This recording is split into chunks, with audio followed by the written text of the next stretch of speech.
You mentioned this law, and anyone who knows you or that has that connection in some way knows exactly who that character is based off, just based on the name. It's very similar sounding. But you also have a handful of other characters too that have that same effect. There's one that's very humorous, homosexual transcendentalist. He has a very similar name to someone else that we all know. Talk about that process, using illusions, using higher ideas with characters. Well, it's been. I haven't read the book really since I've done. You don't have to name the real person, but what's the transcendental homosexual that you mentioned? Yeah, he's this bumbling buffoon who was once a good poet, but since he fell out with this queen who ran a poetry group, he's sort of lost his mind. Yeah, well, the Salon too, it has some of the most touching moments in it, but it also has some of the funniest, with the Susan Sontag character kind of being bitchy in the background.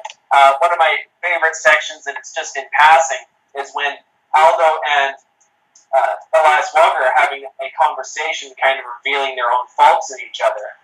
Susan Sontag is in the background, and Aldo admits that he doesn't have any more insight than a beetle. And Susan Sontag uses an allusion to Ringo, and Elias Walker, in the process, he's being interrupted by this thought that Susan Sontag indeed has depth, while he's trying to engage with Aldo in his worst moments.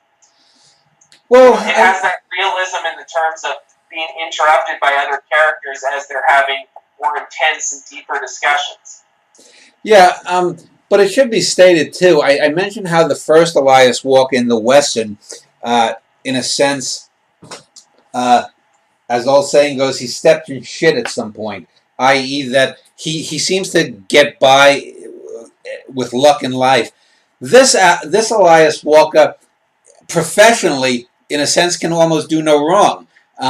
You know, one of my favorite passages is where he takes on someone who is a real super criminal, this Russian killer called Super Killer, which is a real guy back in the 80s and 90s, and his death has always been clouded in mystery. He was killed sometime in Greece in the late 90s, and we don't know if it was Putin and his organization. We don't know if it was the CIA or whatnot. But in my book, I have my super spy Elias Walker, by then a man in his early 60s, basically kills this super guy and does it rather easily.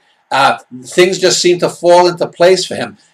Totally opposite from his personal life. He's the frustrated cigarette smoking man in his personal life, but he's still the super spy Elias Walker. He's still the James Bond.